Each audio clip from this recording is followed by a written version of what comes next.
Olá pessoal, aqui estamos com mais uma edição do programa Almanac Cultural, que chega à sua edição de número 161, um espaço que foi criado para mostrar a cultura e todos aqueles que fazem arte em nossa terra. O Almanac Cultural é produzido pela Prefeitura Municipal através da Secretaria de Lazer, Turismo e Cultura e Casa da Cultura Godofredo Rangel. Quem anda fazendo cultura?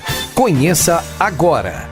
Fotógrafo com larga experiência na publicidade, no cinema e na TV, o tricordiano Estevão Luiz Avelar iniciou sua carreira em BH. Passou por várias agências de publicidade, trabalhou como fotógrafo still em 58 filmes de longa-metragem e atualmente empresta seu talento à Rede Globo Televisão, cobrindo com suas imagens toda a grade de programação da emissora. Reprisamos essa entrevista quando Estevão bateu um papo com a equipe do Almanac Cultural, onde falou sobre a sua carreira e sua paixão pela fotografia. Hoje ouviremos a primeira parte da entrevista. Estevão Luiz Avelar, filho do saudoso Dr. Luiz Carlos, da dona Leda Marion, é isso? Professora de francês de todos nós daquela época, né, Estevão? Isso. Estevão, profissão fotógrafo. Estevão, conta pra gente como que começou essa tua paixão pela fotografia. Eu acho que bem antes de eu estudar faculdade, né, antes da faculdade mesmo, eu sempre gostei de fotografia, né? Eu tive uma relação, assim, meu pai tinha uma câmera em casa, eu gostava de fotografar lá na praça de esporte, a gente lá e tal, mas a coisa mesmo despertou na faculdade. Eu estava lá fazendo comunicação em 74. Qual escola, Estevão? A FAF Belo Horizonte, né? Que deve ter uma FAF, mudou o nome agora, não sei, mas na época era FAF BH. Quem já tinha estudado lá era o Tadeu, tinha uma turma, acho que o Alcino. Você veio depois, né? Ou já foi? Eu fiz a Newton Paiva. Tá. Mas era.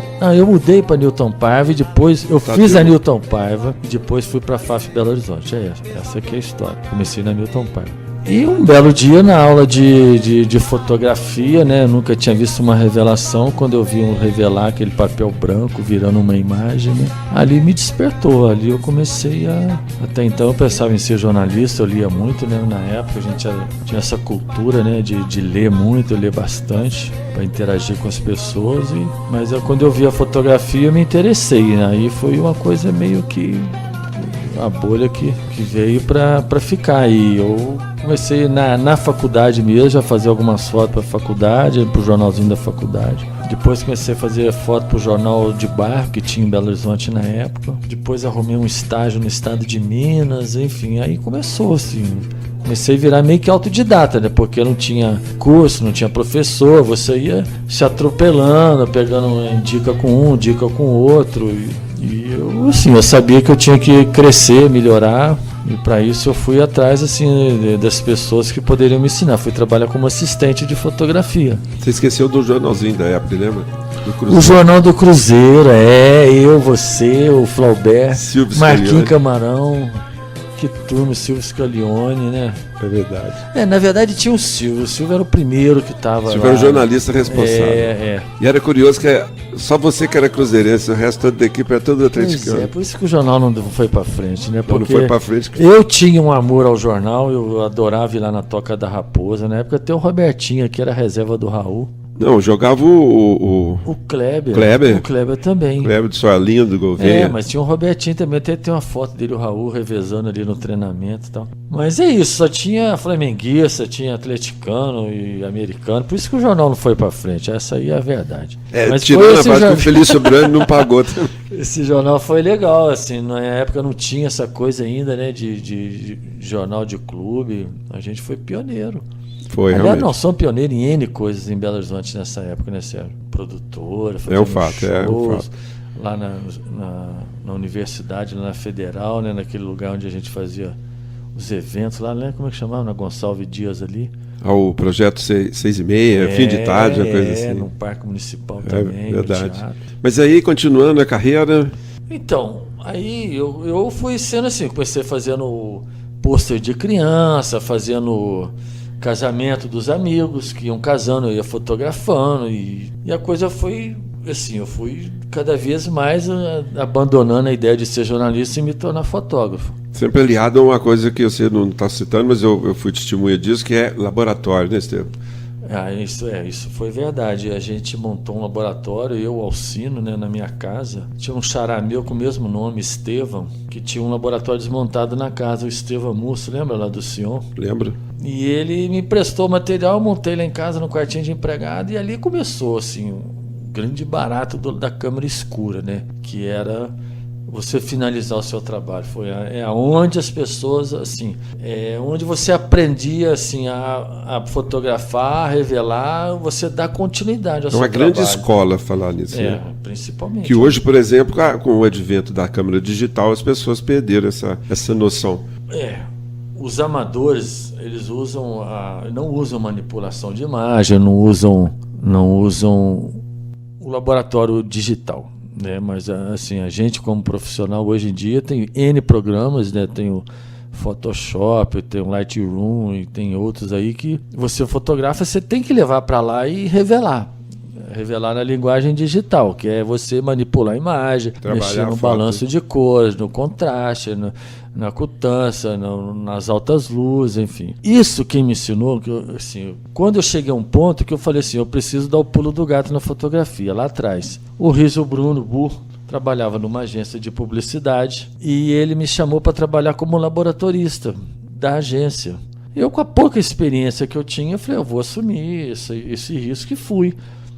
Uma pessoa me ensinou daqui, outra dali. Ali eu aprendi a ser o laboratorista de publicidade, quer dizer, fazer fotos de qualidade, cópias de qualidade, porque na época as artes da publicidade eram montadas, né, com cola, com fotografia, com letras, montava, você fotografava, diminuía e botava do tamanho que ia sair no jornal, era uma coisa muito interessante. Aí dali eu fui trabalhar numa outra agência, na RC, eu comecei na RC, fui para a LF, aí eu conheci o Genérico. O Genérico era um super fotógrafo, é um super fotógrafo hoje em dia, ele está em São Paulo, ele é especialista em splash. Splash é fotografia rápida, né? Essas fotos de morango caindo no leite, fazendo aquela coroa, todas essas fotografias de coisas em movimentos e rápidas, ele é o especialista, ele é o primeiro no Brasil hoje. Aqui ele trabalha uma câmera lenta, né? É uma câmera de altíssima velocidade, é uma tecnologia que ele trouxe depois de uma segunda ida dele para os Estados Unidos. Porque quando ele veio nessa época, nos anos 70, ele trouxe o que tinha melhor em Hasselblad, em estúdio, em revelação a cores. E eu fui o assistente dele. Ali eu aprendi a matemática da fotografia, que não existe sacação, existe criatividade, mas o laboratório era matemática. Uma gota não pode cair numa bacia voltando pela esquerda, porque senão contaminava e ela não reagia. O que saiu da esquerda vai sempre para a direita e nunca volta. E se voltasse, tinha que passar numa banheira de água para eliminar. Então ali eu aprendi muito. Aí depois fui trabalhar com o Miguel A1 lá no Foto Elias, que para mim foi a grande escola da luz do dia, né? Eu até brincava muito com o Miguel, porque ele era muito baixinho. Eu falava que o ângulo de reflexão dele quando fotografava é que fazia as fotos dele serem sensacionais, porque você ia nos mesmos lugares, nas mesmas situações, as fotos dele assim, irradiavam a luz, uma coisa impressionante. Aí, então essa foi minha fase de Belo Horizonte. Informativo. Aconteceu na Terra do Rei.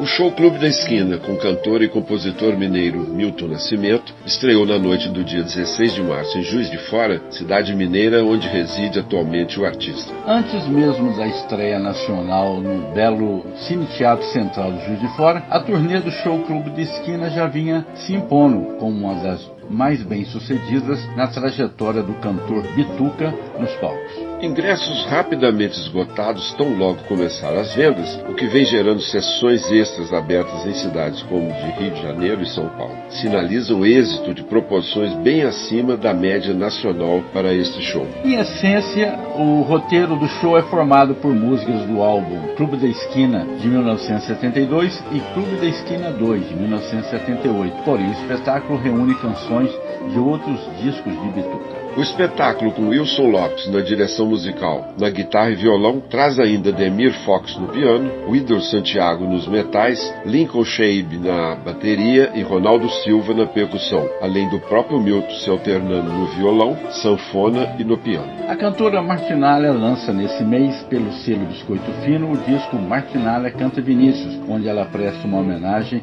a esse genial poeta e compositor carioca. Amparada nos arranjos sempre elegantes do violonista Celso Fonseca, em parceria com o saudoso Arthur Maia, responsável pela produção do disco, a voz rasgada e ao mesmo tempo suave de Martinália dá voz aos versos bem construídos de Vinícius. Vinícius de Moraes renovou a escrita de letras na música brasileira ao longo da década de 1950, ao falar de amor em tom coloquial, ora com leveza, ora com densidade, mas sempre com poesia. Compositor que exaltou a mulher, Vinícius teve um repertório abordado com malemolência pela conterrânea Martinália nesse disco, que traz algumas de suas geniais parcerias com Toquinho, Baden Powell, Tom Jobim e Carlinhos Lira. O disco traz canções cujas letras foram escritas por Vinícius, como A Tonga da Mironga do Capuletê, Ela é Carioca, Sabe Você, Tarde em Itapuã, Samba da Bênção, Minha Namorada, Maria Vai com as Outras, Canto de Ossanha, entre outras. Em março e abril, palcos de Belo Horizonte, Brasília, Curitiba, Florianópolis, Porto Alegre, Rio de Janeiro e São Paulo se emocionarão com a ópera rock Tommy, da banda The Who, disco e filme que fizeram muito sucesso nos anos 70. O show teatral traz todos os personagens do filme, mesclando músicos, vocalistas e atores profissionais reconhecidos no cenário mundial. As vendas de ingressos começam essa semana e o Chile, Uruguai e o Peru também receberão este espetáculo. Dirigido pelo conceituado diretor Alan West, esse show traz uma banda de rock poderosa, formada por 8 músicos conceituados no cenário mundial, o que permite que o público capture toda a emoção e a experiência do disco Tommy ao vivo. Agenda Cultural. Fique sabendo o que vem por aí.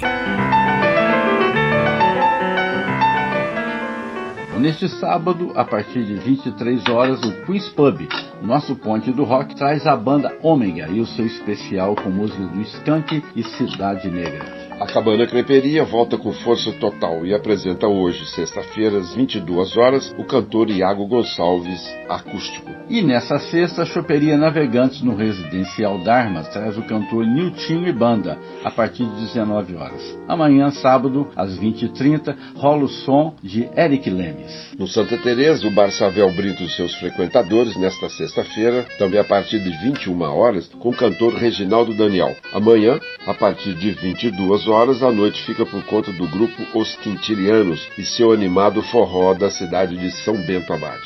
E nesse sábado, no Espaço Buana, acontece a Calourada da Odonto 5 anos, a partir de 21 horas. Passe livre para todos os dentistas e estudantes de odonto do país. São 7 atrações: Baile da Gina, A Presa, Grupo Envolvência, Myron Ribeiro, Alan Saer e Black House KJ DJs. Momento histórico. Você sabia?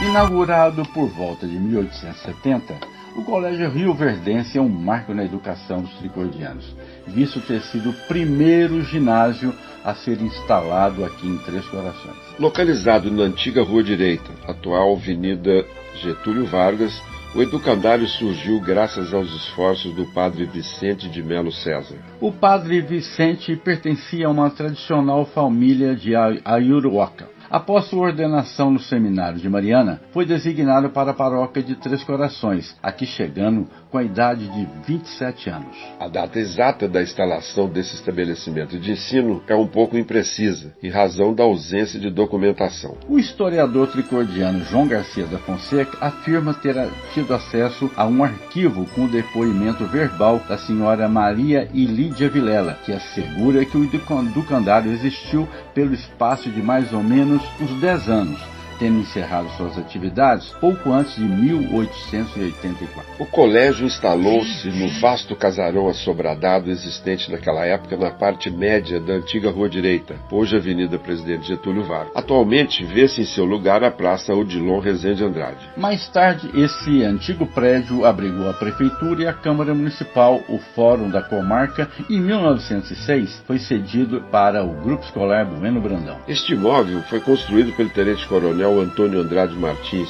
antes de sua conclusão, por motivos particulares, permaneceu inacabado. Terminaram em sociedade o padre Vicente de Melo César, o cônego Zeferino Cândido Pereira de Avelar e o abastado comerciante Antônio Bittencourt Amarante, para nele ser inaugurado o Colégio Rio Verdense. Seu corpo docente era constituído pelo padre Vicente de Melo César, seu diretor, tendo como professores Joaquim José de Souza Canísio, José Otaviano Augusto César, José Garcia da Fonseca e José Augusto de Souza Belas. Também lecionaram no colégio o padre Antônio Joaquim da Fonseca e o cônego Zeferino de Avelar. Naquele tempo, época do Império, a orientação dada ao ensino secundário era nos moldes clássicos. O currículo adotado pelo Colégio Rio Verdense incluía os cursos de Geografia, História, Aritmética, francês, latim, gramática nacional e música. Importante página em nossa história, o Colégio Rio Verdense concorreu de forma notória para a cultura de nossa terra, possibilitando que muitos de seus alunos tivessem acesso a cursos superiores. Foi um dos mais importantes educandários do sul de Minas em sua época. A certa altura, o padre Vicente foi transferido para a paróquia de Pouso Alegre. O colégio passou então a ser dirigido pelo cônego Zeferino Avelar. O padre Vicente veio a falecer em 1895, aos 50 anos. No governo do prefeito Cornélio de Andrade Pereira, o velho prédio foi demolido para dar lugar à construção de nossa praça principal, hoje Praça de Lom Rezende Andrade, que foi inaugurada em 1935. Aqui vamos finalizando a edição 161 do Almanaque Cultural. Eu, Sérgio Vermelho. E eu, José Prado, e o sonoplasta Antônio Luiz Dias Bugil, agradecemos a sua audiência. Você pode nos acompanhar também pelo Facebook e pelo canal YouTube. Nós fechamos o programa de hoje ao som da genial cantora Elis Regina, cuja data de aniversário foi comemorada nesta semana. Cartomante.